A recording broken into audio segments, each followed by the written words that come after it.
Well, I'm going to mute everyone, but yeah, you can go ahead and get started. I'm sure some people will join as we get going. Fantastic. Okay, yeah, now we have 18 people. So welcome everybody. Thank you so much for joining. I'm Will Masters, a professor at the Friedman School of Nutrition at Tufts University, and I've had the privilege of leading this Food Prices for Nutrition project. And we've done quite a bit of work in Ethiopia over the years. I have personally on a variety of issues, and specifically on food prices for nutrition, but we've only been able to work really with the IFPRI country office. And Namukolo Kovic on the call, of course, well known to many people with IFPRI work in lots of countries. But our phase of this food prices for nutrition work now really aims to equip all of you with the methods, the tools, the spreadsheets, the software that you would need to use food prices for nutrition to solve whatever kinds of research questions or policy or program design issues you might find this useful to work with. So Rachel Gilbert will present the basics of the method. That is to say, what the Food Prices for Nutrition project has to offer in terms of methods and data by which you can turn your any sort of set of food prices and ask, are those food prices, are those market prices meeting people's needs? Is it affordable to acquire foods in the proportions needed by people?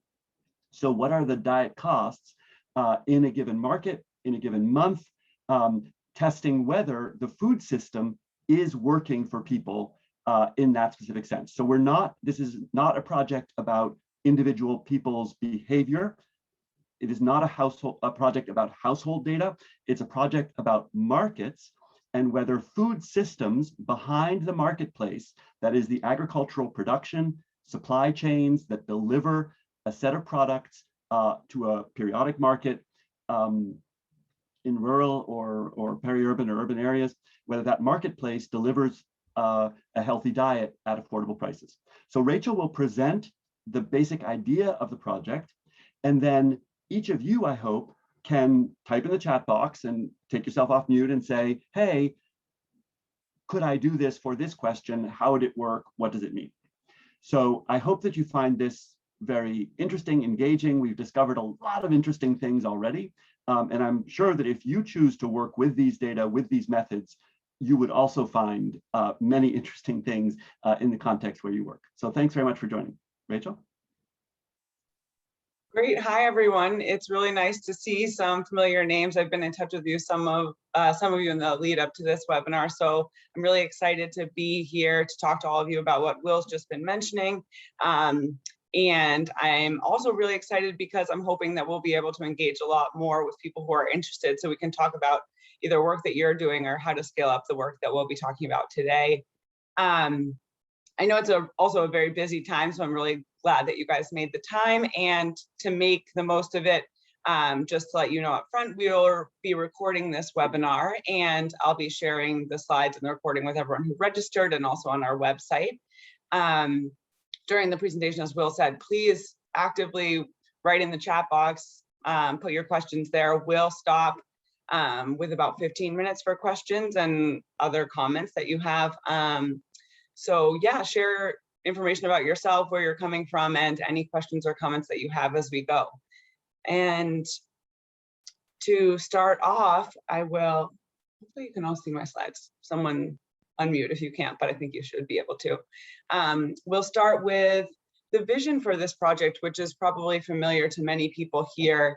It's the definition of food security that's been being used for about 25 years now.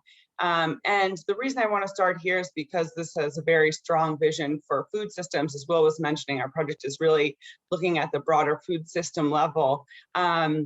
And many food systems in the world are not yet able to deliver on this vision for food security.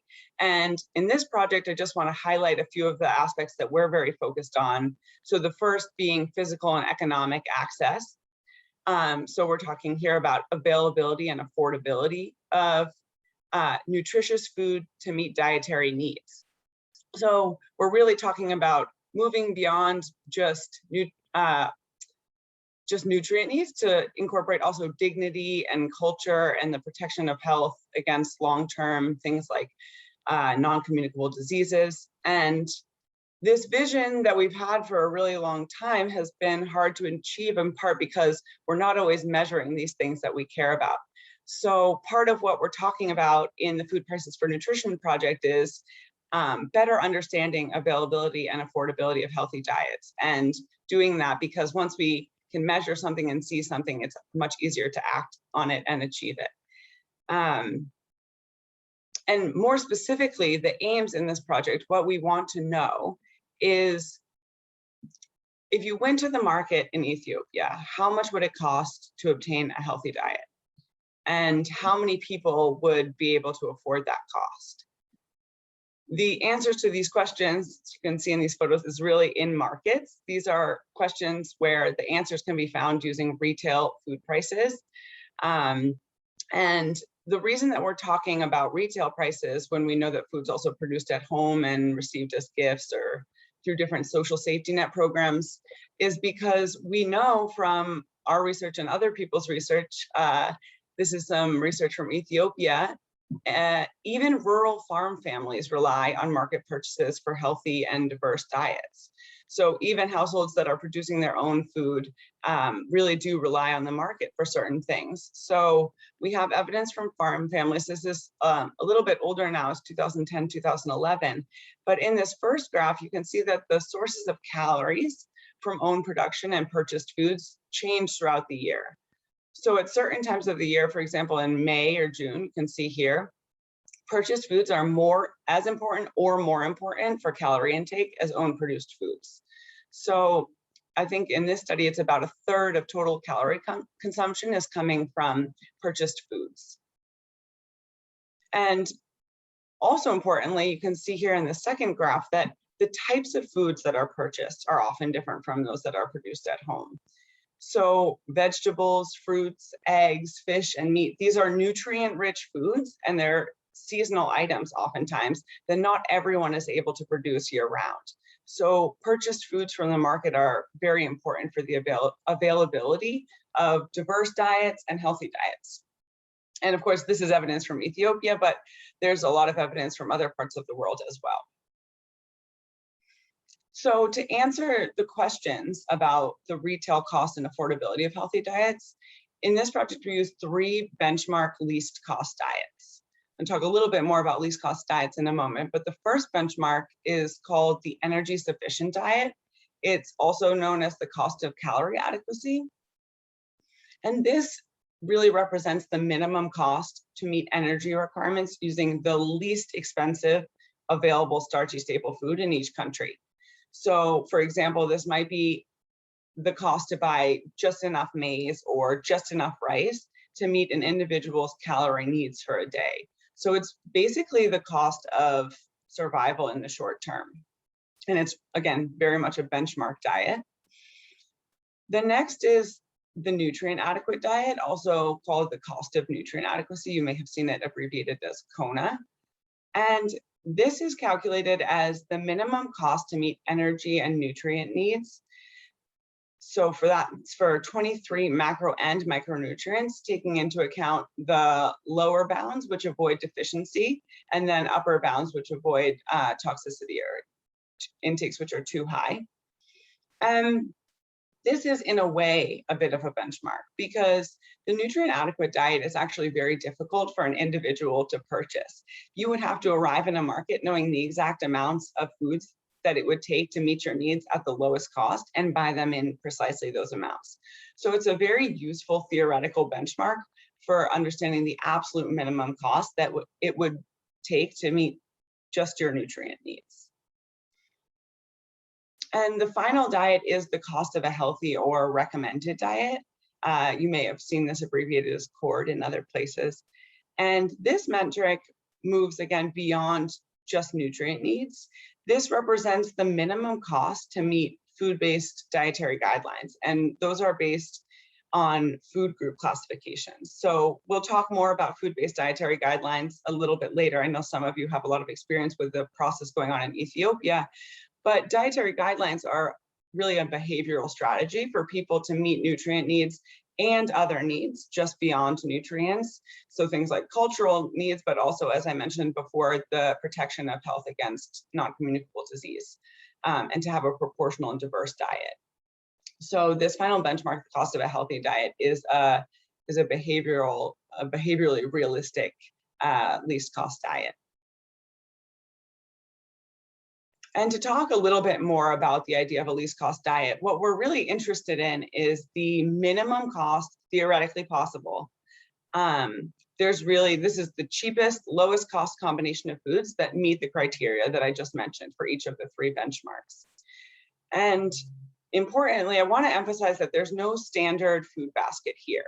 So the foods that are selected in the least cost diets are dependent on time and place. So they're dependent on the markets where we have data, and they're dependent on what's in season and what's locally available. So for example, when calculating these least cost diets, there's no guideline that says there must be rice or eggs or kale in the diet basket.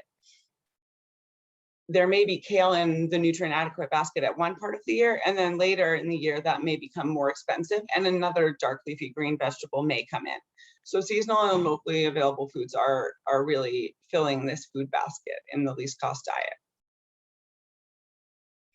And to demonstrate this, this is some evidence from Ethiopia. We're looking at the composition of a nutrient adequate diet between 2002 and 2017. So you can see on the vertical axis, we have the calories, and you can see that the proportion of calories from each group is demonstrated here. So over time, the proportion of calories that come from each food group really has changed. This is 2003, 2004. That green section, which represents pulses, nuts, and seeds, is quite different from this big change that you see here in 2008, 2009. And if you look closely, you can also see up at the top, we have a yellow section for oils and fats. Over time, you can see that this really has changed and increased between particularly 2011 up to 2016. You can also see, if you look closely, there's variation throughout the year. So these aren't straight lines throughout each section. You can see that what's actually happening is least cost diets change because individual items become more or less expensive. So even though this is aggregated at the food group level, we're really talking about individual foods that are changing price and availability. Just also want to quickly mention that this is aggregated at the national level for Ethiopia, but it's possible to look at food baskets at lower geographic levels as well. And that was done in the broader study, which we'll talk about later. And just to further emphasize this, these are the most common items in the cost of a healthy diet by state in India. So you can see here, just if you look at fruits, each state has a different group of least cost items. There are a lot of similarities. For example, bananas, I think, are present in almost all of the states' healthy diet baskets pictured here. But guava, papaya, pineapple, mango, these are coming in different states and depending on availability and price. And of course, this is true for the other food groups shown here as well. So this is all to say, again, that there's no standard food basket in a least cost diet. And the last point I want to emphasize is that least cost diets provide a conservative lower bound on the cost per day. So other features could add cost to the diet. For example, incorporating people's preferences or foods which might be more convenient would add to the cost of the diet. So for example, canned foods or prepared foods. And this brings me to this idea of the ladder of affordability. So you can see here, we're sort of on a ladder or a staircase where the cheapest diet, caloric adequacy, is just achieving short-term subsistence.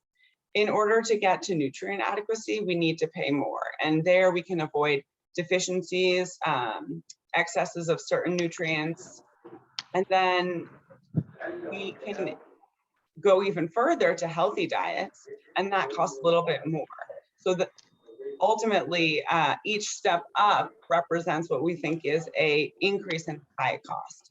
And then to incorporate other goals like convenience or preferences, the cost rises a little bit more. Naban. I'm going to ask people to mute. Julia, I think you can control the mute. Yep, I got it. Thanks. Perfect. Okay.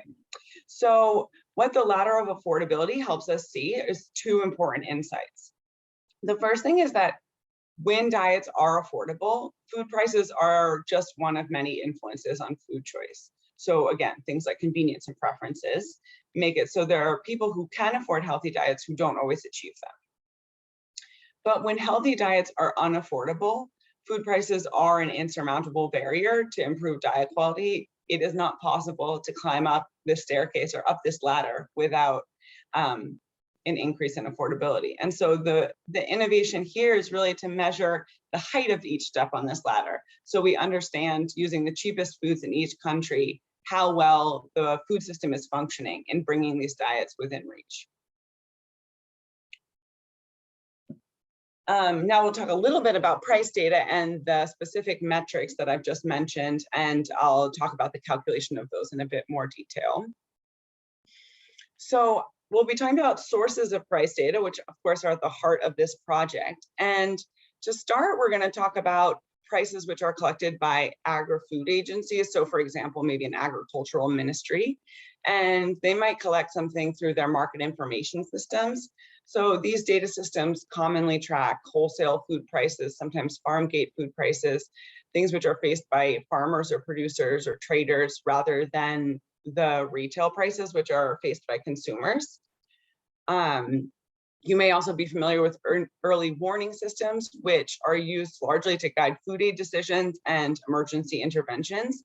So these types of systems usually track consumer prices for a smaller number of foods, usually staple foods, and fewer of the diverse and often perishable foods that are really important for healthy diets. But they do this very quickly and efficiently to meet their goals. We also have prices which are collected by national statistical organizations. So the first example is the data sets that are collected for the Consumer Price Index, or the CPI, which is used to track inflation and collects food prices for items that are commonly consumed, often on a monthly basis in various markets. And I also want to highlight the World Bank International Comparison Program price data set, which is a unique global data set of food prices. And these are linked to country government price data collection. I'm highlighting this in part because it's the data source used for some of the global work I'll present later. So in particular, the diet cost and affordability metrics used in the 2020 UN multi-agency report, the SOFI report. This is a unique data set. It's put together first and foremost for purchasing power parity estimations for the world's economies, but it is most recently collected in 2011 and 2017, a list of about 208 food and beverage items. The items are limited to comparable products that are sold in multiple countries, and ultimately has a national annual average price for each item. It's a very useful data set for global comparisons, but unlike the Consumer Price Index data, it doesn't have this full list of foods that are commonly consumed within that country. That's quite useful for subnational analyses, or all the foods that are truly relevant in each country. So just a little bit more detail on the data that's collected by national governments. These are really the main price data that we use and recommend for national level work. So as I mentioned, most governments collect a lot of high frequency data. Usually it's on a monthly or occasionally a quarterly basis, and oftentimes in representative market locations. So this is a big effort that many national governments undertake. And the Consumer Price Index, because it uses, it's weighted by the share of total expenditure, it really does focus on these foods which are most commonly consumed and then, of course, by definition, culturally acceptable. Often, and almost always, it includes all these nutrient-dense foods like fruits, vegetables, and animal source foods like dairy, eggs, and meat, which are often left out of some of these other price data sources.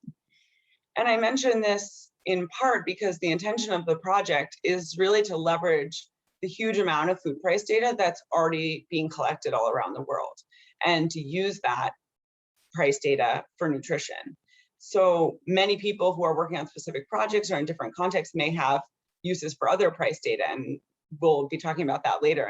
It'd be very interesting to hear if some of you are using that type of price data in your own work, but we are talking about leveraging existing data in the Food Prices for Nutrition project. And this is a trusted official government data source that can be very useful for informing policy. So moving on from the food price data, I'm just going to talk briefly about the calculation of the metrics. So in order to calculate the cost of nutrient adequacy, the main first input, of course, is the food price data. And it's combined with food composition data, which provides information about the calorie and nutrient content of foods. So you would take the list of the food prices and match each food with its relevant nutrient and energy content from food composition tables. And then for the cost of nutrient adequacy, we use linear programming to find the cheapest or lowest cost solution to the question, which combination of foods can meet all of the nutrient and energy requirements at the lowest cost? And linear programming involves the use of statistical or data analysis software. It basically takes into consideration all of the possible diet combinations given the food list that you have to determine which is the cheapest combination that meets those requirements. And I won't go into too much detail here. I think Julia can share an excellent resource in the chat that has a lot more information on energy and nutrient requirements.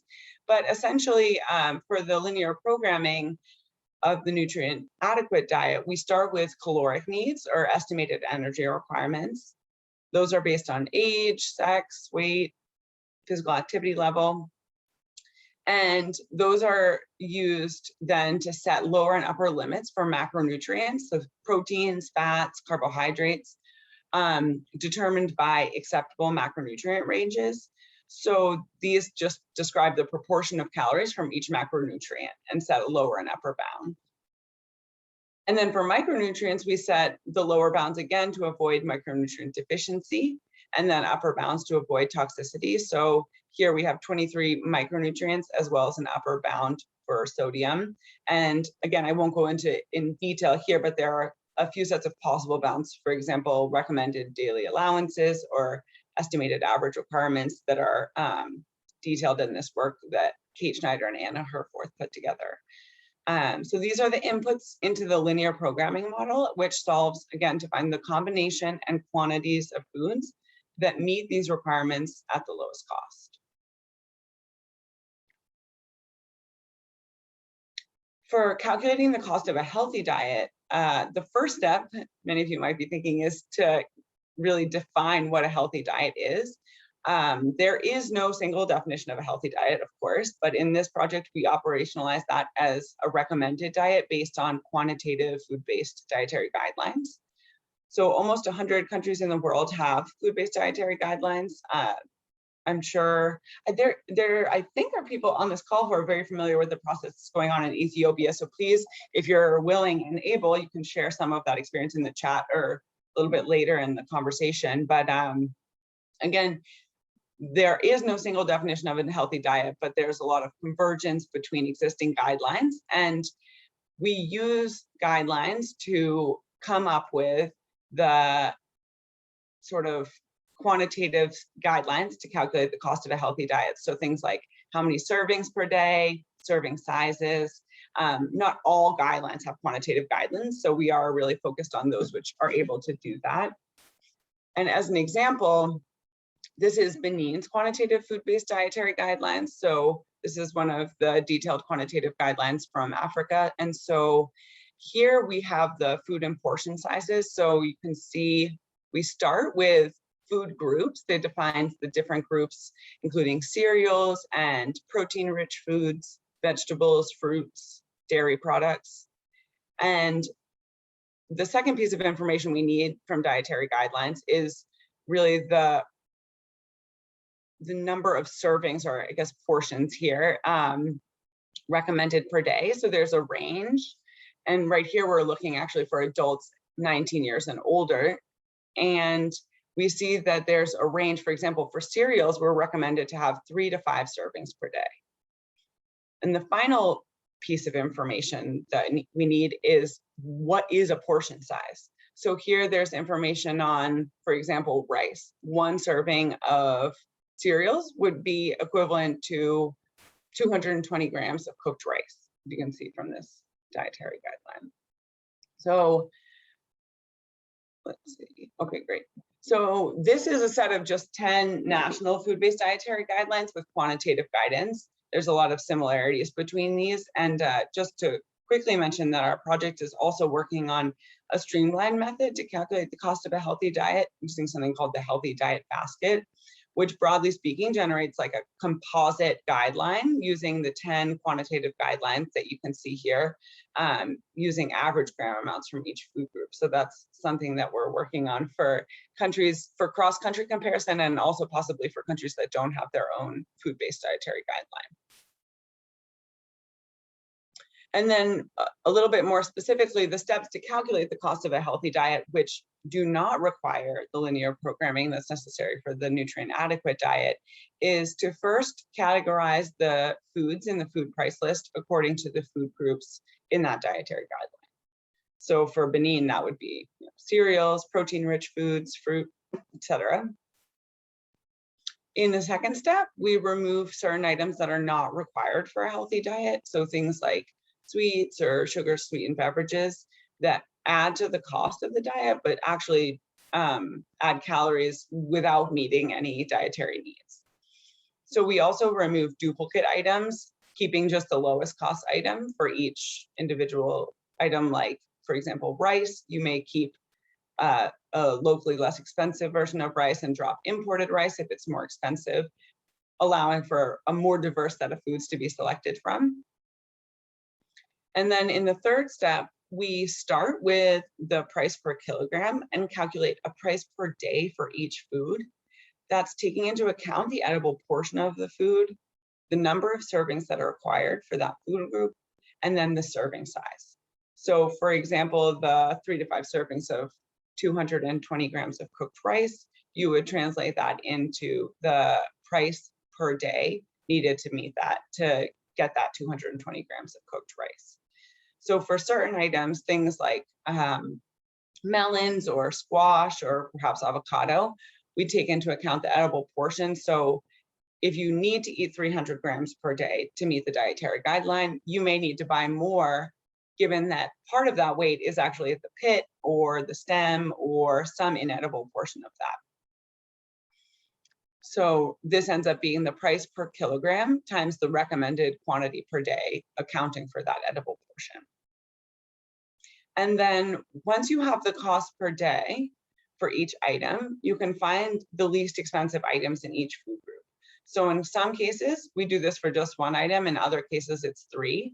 And this is to maintain diversity both within and across food groups, which is important and often explicitly recommended in dietary guidelines. So you might take 1 item for oils, 2 items for fruits, and the 3 cheapest vegetables, and find the average price for those items or for each food group. And then the final step is to sum the cost for all groups to get the total cost of a healthy diet.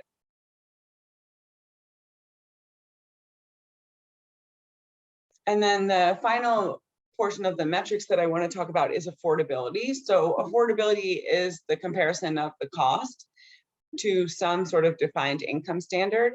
So there's several possible standards that you could use, the first being poverty lines. So many countries have national poverty lines, but oftentimes we also use the international poverty line. So for food and non-food goods, that's about $1.90. You could also use food expenditures. So that information is often available from national household surveys. And then income is another, of course, possible income standard. And then another option is wages, and I'll give an example a little bit later. This has been done for unskilled wages in India as well as Ethiopia. The decision of how to calculate affordability usually depends on the data that's available and the context. So these are all potential options. And I just want to quickly touch on how this project differs both from some other initiatives that are happening and also some of the work that we've done before, just to differentiate. The emphasis here is really on monitoring. So an important thing in this project is to look over time and seasons to have the most current statistics. So we want to know how access to healthy diets is changing from month to month and from market to market. And to do this, as I mentioned before, the focus is truly on leveraging the abundance of data that's already collected in existing national and international monitoring systems, rather than collecting new data, and to focus on countries and international agencies to calculate these metrics within their own data systems. So it's really a country-owned or agency-owned project. And then another important difference is moving beyond just looking at nutrients to healthy diet patterns. So there's a lot of evidence that just meeting your nutrient needs is not sufficient for good health in the long term. Healthy diet patterns are really the basis for this. And partially moving beyond nutrients is philosophical for that reason, but it's also pragmatic because the cost of a healthy diet, as I've mentioned, doesn't rely on linear programming. It is a relatively easy computation compared with the linear programming needed for the nutrient adequate diet, which makes it much easier for monitoring. In addition to the fact that it is truly based on the guidance that people get, often from their national governments, about what is a healthy diet and what they should be eating.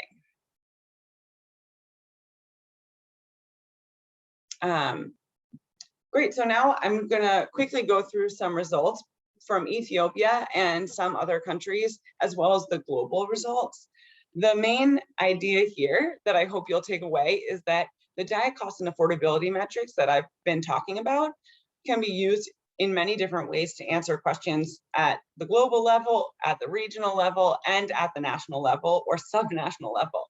So there's a lot of flexibility to use food price data and these metrics to look at different aspects of either agricultural policy or nutrition or health.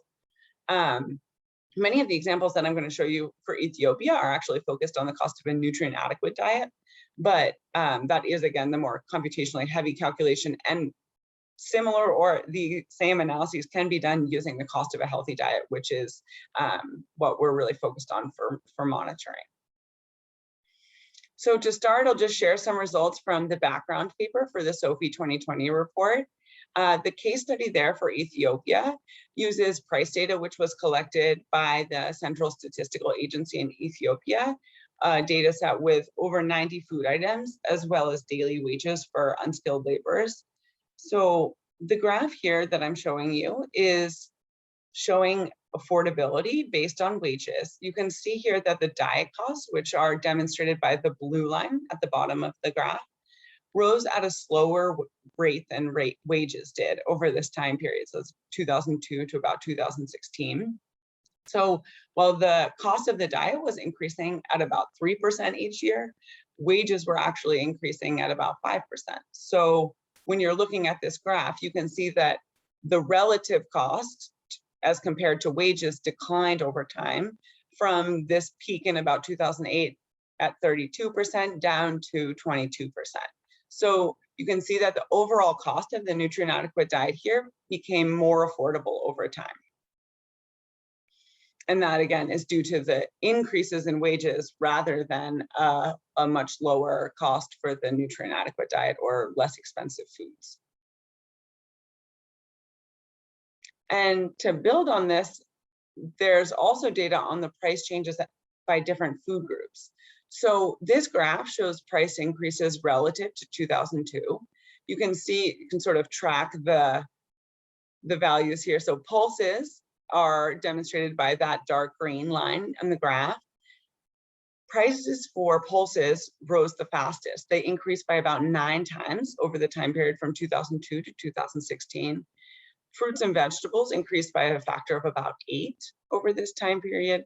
And then that starchy staple line, that purple line at the very lowest level, increased by about 5 to 6 times. So you can see that nutritious foods are increasing at the prices for nutritious foods are increasing at a faster rate than those for starchy staples. And I'm not sure if Fantu made it to this call, but some work that he's done earlier looking at the real costs, so accounting for inflation, you can see that starchy staples have become less expensive over time, while nutrient-rich food groups have become more expensive. So even though the overall cost of a nutrient-adequate diet earlier was decreasing, there's still cause for some concern because nutrient-rich foods tend to have higher elasticity of demand. So as the price increases, people are less likely to increase the consumption of those foods as opposed to with starchy staples. And those wage gains that people are seeing may not translate into nutrient-rich food purchases. So this highlights some areas where it might be useful to target different food groups for either lowering the cost or sort of promoting those types of foods. So maybe through horticultural crops or animal source foods to reduce those prices. And then finally, I just want to quickly look at diet costs, not just at the national level.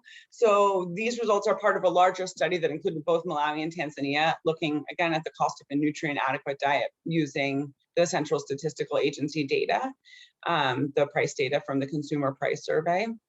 And you can see from this map, what's happening is that the least cost diet was significantly higher at different times of the year. So here we're looking at seasonal variation in the cost of a nutrient adequate diet. And in 27 of the 57 zones that were examined here, that variation was significant. So there's a large difference between the lowest cost in one season and the highest cost in another season. And the reason I want to highlight this is because it really demonstrates that in the process of calculating the cost of a healthy or nutritious diet, we can disaggregate in different ways. We can look at different food groups, as well as different geographic regions. And this can help target areas for different interventions to improve either access or affordability, and different ways that those interventions might play out if things are seasonally different in price, how to maybe stabilize those prices. And in this study, it was also true that in Malawi, Tanzania, and Ethiopia, the fruits and vegetables had stronger seasonality than other food groups, whereas animal source foods had lower levels of seasonality. So smaller differences between that seasonal high price and the lowest price. And again, that's really useful for targeting interventions for things like either stabling or reducing the cost of nutritious foods. And we do know that that's important for consumers, but it's also important for farmers to use markets to complement what they grow. So I am running a little bit out of time, so I'm going to go quickly through some global results from the SOFI report. These are the national level estimates that are using the global price data set that I talked about earlier from the International Comparison Program. And the reason to highlight this in particular is we've just looked at price data from national statistical organizations, and some of the estimates from the global analysis just give a different view, a broader view that's also quite useful. So here you can see for each country, the estimated cost for each of the three diets, so the energy sufficient, nutrient adequate, and healthy diet, as well as, the cost in 2017 dollars, and then the percentage of food expenditure and the percentage of the population that can't afford that cost. So you can see here for Ethiopia, we do have these rising diet costs where the energy sufficient diet is the cheapest, the nutrient adequate diet becomes more expensive, and then to get to the healthy diet, we see that it's far more expensive, not only than the nutrient adequate diet, but also relative to average food expenditures. So these values here, these percentages over 200 demonstrate that the cost of a healthy diet is it's more than 2 times the cost of average food expenditure, average food expenditures. And the emphasis here is just that these global comparisons are using single national annual average prices. So it's a snapshot at the national level for a single point in time. But we've just looked at how using national prices can look with more insight at subnational levels and across time with more specificity and more country-specific food lists. But these global comparisons are really useful for insights like those that were in the SOFI 2020 report and again in the SOFI 2021 report that show us that really diet costs are very important because there's about 3 billion people globally who don't have enough income to support at least the least cost healthy diet. So we can see here the percentage of people who can't afford an energy sufficient diet. Most people in sub-Saharan Africa cannot afford nutrient adequate diets, and most people in sub-Saharan Africa and South Asia cannot afford healthy diets. I'm going to skip here just so we have time for some conversation. But the main takeaway is that healthy diets by any definition in the SOFI report were far more expensive than the international poverty line, which is about $1.90 a day. And certainly when we look just at what the international poverty line for food only, which is about $1.20, healthy diet costs by any metric, any food-based dietary guideline are much higher than that. So for the next steps in our project, we are really focused on scaling up monitoring analysis using food prices. The sort of 4 main pillars of this work are to develop and disseminate these diet cost metrics like what we're doing today, support the use of new metrics by national governments and international agencies, and then to measure and predict change in the affordability of healthy diets. And these 3 pillars we're working on with Tufts, the World Bank, and the International Food Policy Research Institute. So we're all working together on these joint aims and, of course, actively disseminating the data and the results. So some things that we're working on right now, I've mentioned these very briefly, but we're generating tools and guides for people who have food price data to compute the cost of a healthy diet themselves, in particular to reduce the need for food composition tables. So we're working on a database that helps get that recommended quantity per day. And we have also, so the updated SOFI report just came out. Some of you may have seen that. So it was released just earlier this month. And then the other big thing that we're working on is the World Bank eLearning course, which will be coming next year. So that course will be hosted on the World Bank's Open Learning Campus platform. So it will be free and publicly available. It is a 3-hour course for government officials or program planners, researchers who are interested in calculating these metrics. The first module will talk in more detail about the diet cost metrics. And then the second module will talk about the use and applications of the diet cost indices in relation to policy making, which is a really important component. So that's coming in August of next year. But in the meantime, we are putting together food price interest groups. What we'd really like to do is to start generating conversation. I know a lot of people in this group are probably working with food prices. I know we have some people from WFP on the call who we're in conversation with about their work on the cost of the diet and the fill the nutrient gap exercises that they do. So we have a lot of people who are working in this space. And what we want to do is bring people together so we can talk about the work, harmonize, maybe not harmonize approaches, but to get a sense of what everyone's doing and talk about data sources, et cetera. So those people who are interested in the food price interest group, you can either reach out to me directly. My email is here. You can also indicate this interest through the Google form, which please feel free to also provide feedback on this introductory webinar. And yeah, sorry, I think Julia will share that Google form link in the chat. And thank you again to our donors.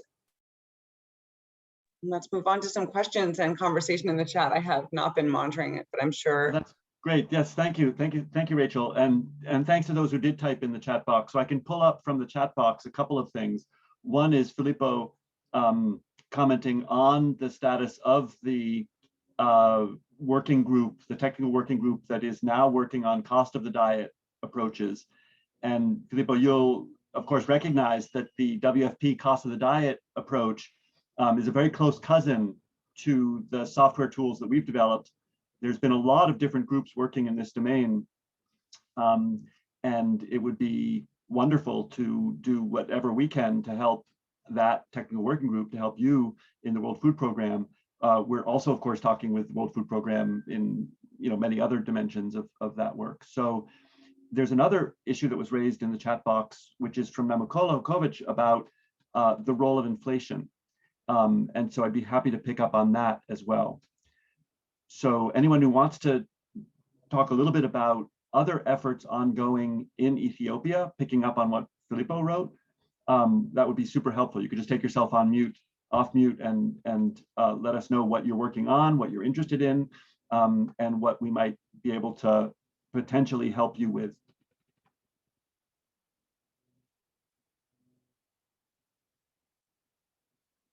So excellent. Yes, thanks, Filippo. It would be good to talk with whoever from the Ethiopian Public Health Institute or from Ministry of Health regarding that. So, and Tesfaye, yes, thank you for noting about the dietary guidelines and the opportunity to make diet costs based on those. We certainly, could help support that. Now, Namukolo, do you want to come back to the question about inflation? Because we certainly could talk about that.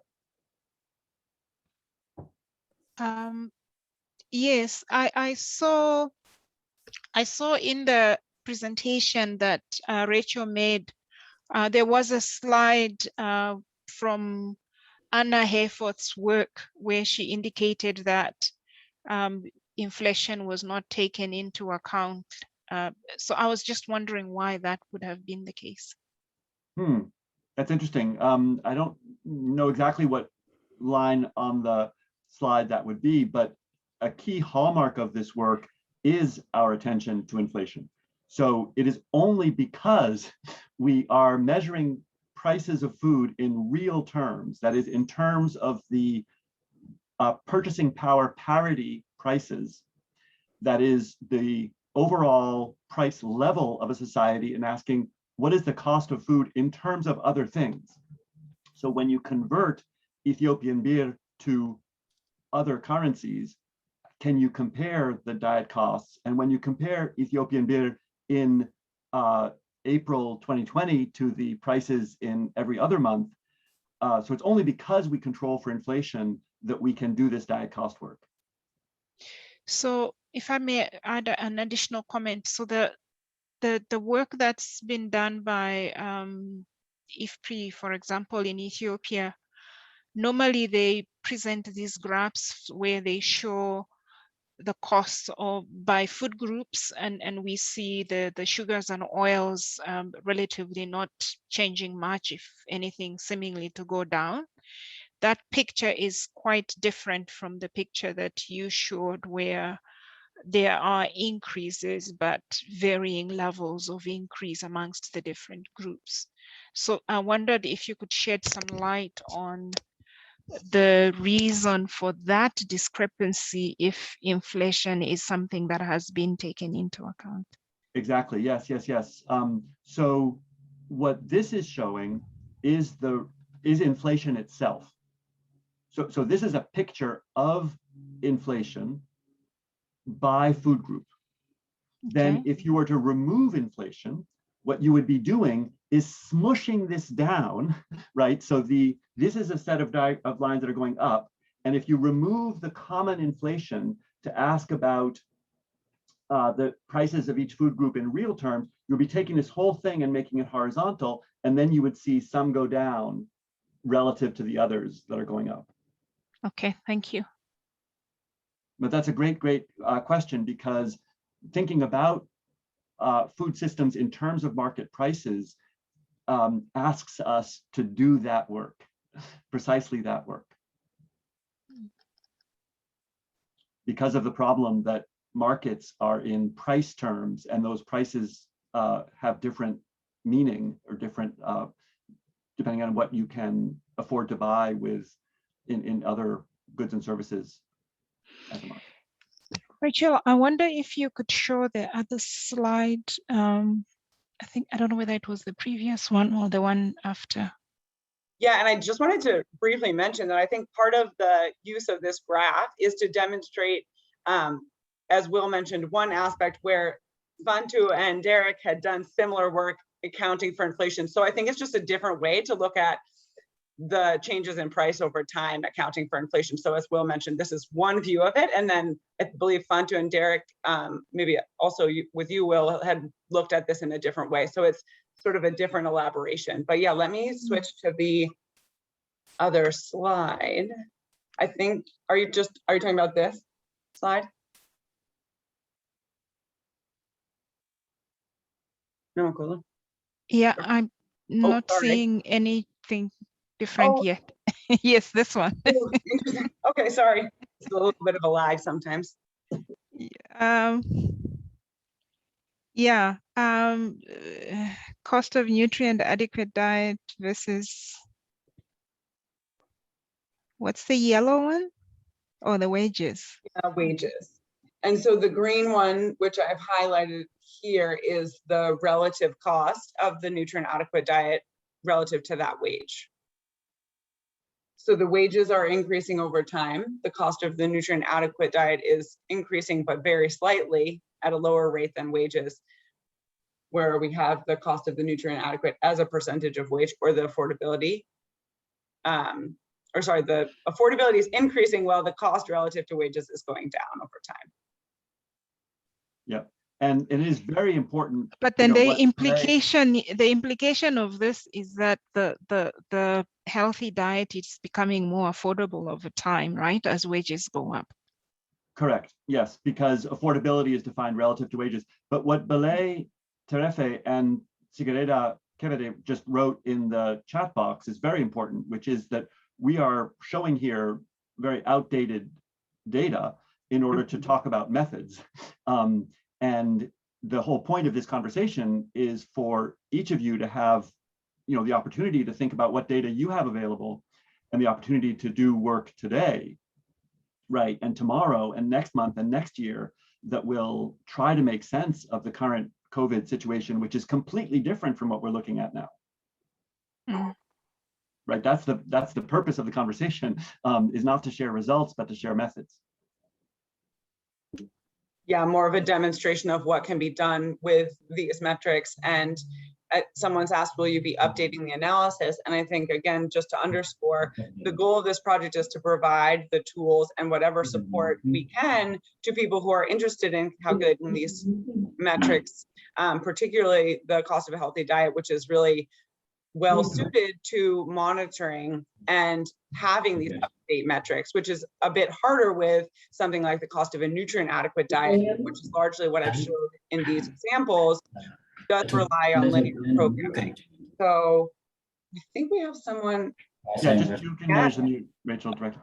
Yeah, so, I can mute, or if we have a question. And it's important to note here, right? So one of the key insights is that the cost of a healthy diet method based on food groups using the new EPHI dietary recommendations, that will allow much easier calculation than the cost of the diet method that was developed in the past using nutrient requirements. So the math of it, that is the calculations that you need to do, are just much more difficult for cost of the diet method than for the cost of a healthy diet using food groups. So when we move from nutrients to food groups, we get a much easier path to calculation. And Sibatu, yes, thank you very much. This is really crucial. I'll say one more time, our purpose here is to provide software tools and methods that allow you to do your work. Of course, we are also doing our own research, yes, for sure.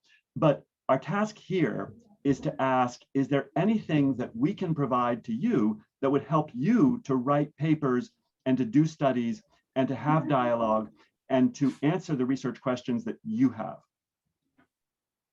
That is our task in this project. So there's one more question, if I may.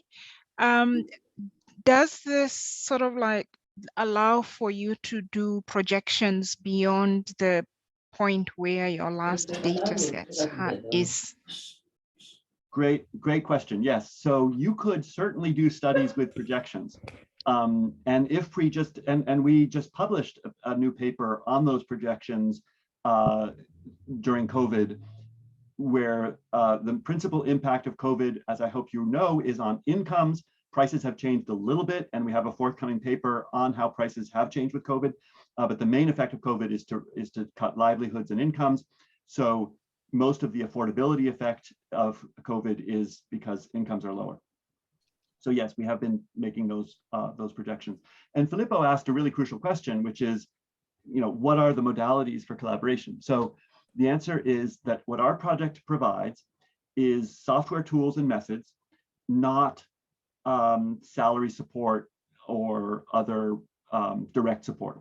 So we are in the business of providing the software tools, meaning spreadsheets for Excel and code that would run in whatever modeling environment you might be using. So any kind of calculation you're doing, most of you that's Excel, or spreadsheets, but some people might be using Stata or R or any other method. So our role is to support that. We have a modest budget to provide, to be responsive to you, to answer questions, and to particularly help try to facilitate dialogue. That's our only task here. Our budget from the Bill and Melinda Gates Foundation and the UK government is simply to stand by and be supportive. We do not fund any field work, data collection. The purpose of this project is to use existing data. I'll say that once again. The purpose is to calculate diet costs using data which other people collect for other reasons. This is very, very important. Other people collect price data, either in the Ethiopian context. The Central Statistical Agency spends millions of dollars collecting prices to track inflation. WFP spends millions of dollars collecting prices for the vulnerability assessment mapping. Other programs also spend millions of dollars collecting prices. Our job is not to collect more prices. Our job is not to collect more prices. Our job is to provide the software tools that allow you, if you want, to transform price data into diet costs and use those for exactly the questions that we've been talking about, that Namukola just raised about projections, or that Sabatu Biadalin just raised about more recent data, and others. Yeah, just to say something, just to give some update also on the food-based dietary guideline. I already mentioned few words in the chat box. Thank you. So I'm SOFI from EPHI. Thank you, William, and also Rahel, for the organizing this and also for the presentation. I think it is very timely for us. At the moment, I want to update you. We are at the diet optimization stage. So we used two different methods for the optimization. One is we already collected data from women of reproductive age from 500 women from five regions. So we use that repeated 24-hour recall data to optimize individual diet. So this optimization is more of at individual level. And in addition to that, we also did optimization for population level optimization, like population diet. For that, we are collaborating with FAO, and we are using also their package to do the optimization. So we used the previously collected national food consumption survey. Plus, we also use our recent repeated 24-hour recall data. We also collected some market survey, which was before COVID, just before COVID. But now things are changed, and also price are also has a lot of variation already. So we are also working together with Central Statistics Agency to get the most recent price data from them. So we are, our aim is to at least for the FAO method to also see if we can use cost as also a constraint, so that we can also optimize both for nutrient and also price. That is our plan. I hope within at just this week, the committee, like selected committee members from different universities, including EPHI staff, are at Bishoftu, working on this exercise together with FAO. Hopefully sometime in September, we will have complete results, and we are also hoping to share with a wider group to show what we came up so far. But for the individual diet, we already have already some optimized diet. So I think we are at the process. We are already clear. I mean, we know already what are the messages or the recommendations, dietary recommendations from literature, but we want to use also quantity so that we can make it more detailed, quantitative-based, food-based dietary guideline. So that is a plan. I wish Masresha, I mean, who is the director of the directorate, if he's here, it will be nice to talk also about the future collaboration, in what way we can have a collaboration with EPHI. But I think I feel this is positive and we are willing, I think, but it is good also to have him maybe and have more discussion. Thank you. Fantastic. Yes, thank you, Tesfai. So please do, if you want to arrange an individual meeting, we can certainly do that. Yeah. And proceed to do as much diet cost work that would complement the EPHI's work, you know, because you might well want to publish a cost of meeting the dietary recommendations report, which would show, I believe, that healthy diet recommendation is, of course, expensive, but is perhaps less expensive than people might think. I don't know, there could be surprises in the results of such a study. Yeah, I will try to contact him, and also I will further contact you also about this. Fantastic, yeah.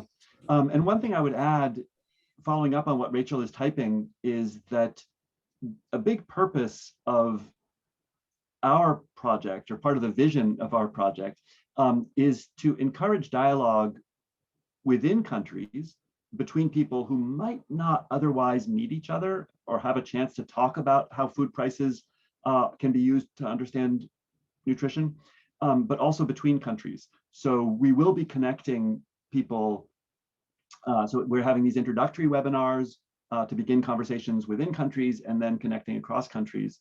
So I hope that, you know, Tesfai, that your work on the, you know, in EPHI on the new food-based dietary guidelines for Ethiopia, if we did a costing study for Ethiopia, that it would be possible to connect with people in other countries interested in doing similar things, and that could be helpful too. Yeah. Yes. That's great. So we're 5 minutes past the hour. Rachel, what do you think? Yeah, I think we can wrap up. I did just want to mention, I think, Bill, you sort of just said this, but I was also typing in the chat. The goal of the user groups and these food price interest groups, where we're trying to bring people together who don't necessarily normally talk, is to talk about the methods that we presented, but also other people's work. So the idea is to share work that other people are doing in this space and to help people who are interested in calculating the metrics that we've just talked about. So I think at some point during this presentation, Julia shared in the chat some recent work that's been done at IFPRI by Fantu Pacheco and Bart Minton on nutritious foods. And that's really important, and we want to share that information with others, and we want people to be able to share their work. So part of the user group is about that, and they'll really be formed with the needs of each country in mind. So it's not exactly, there's no formula for exactly what those will look like, but they will be to respond to the needs of people who are interested. So you can email me if you're interested in being part of that. My email's in the chat, but also the Google form is in the chat if you want to fill that out. And register your interest either for Ethiopia or for other countries. I know we have some people joining from other countries. So yeah, I think please feel free to reach out to either Will or I. We're really interested in engaging on a deeper level with anyone interested in this. And thanks for your time this morning or this afternoon. Thank you, everybody. Thank you. Thank you. Thank Bye. you very much.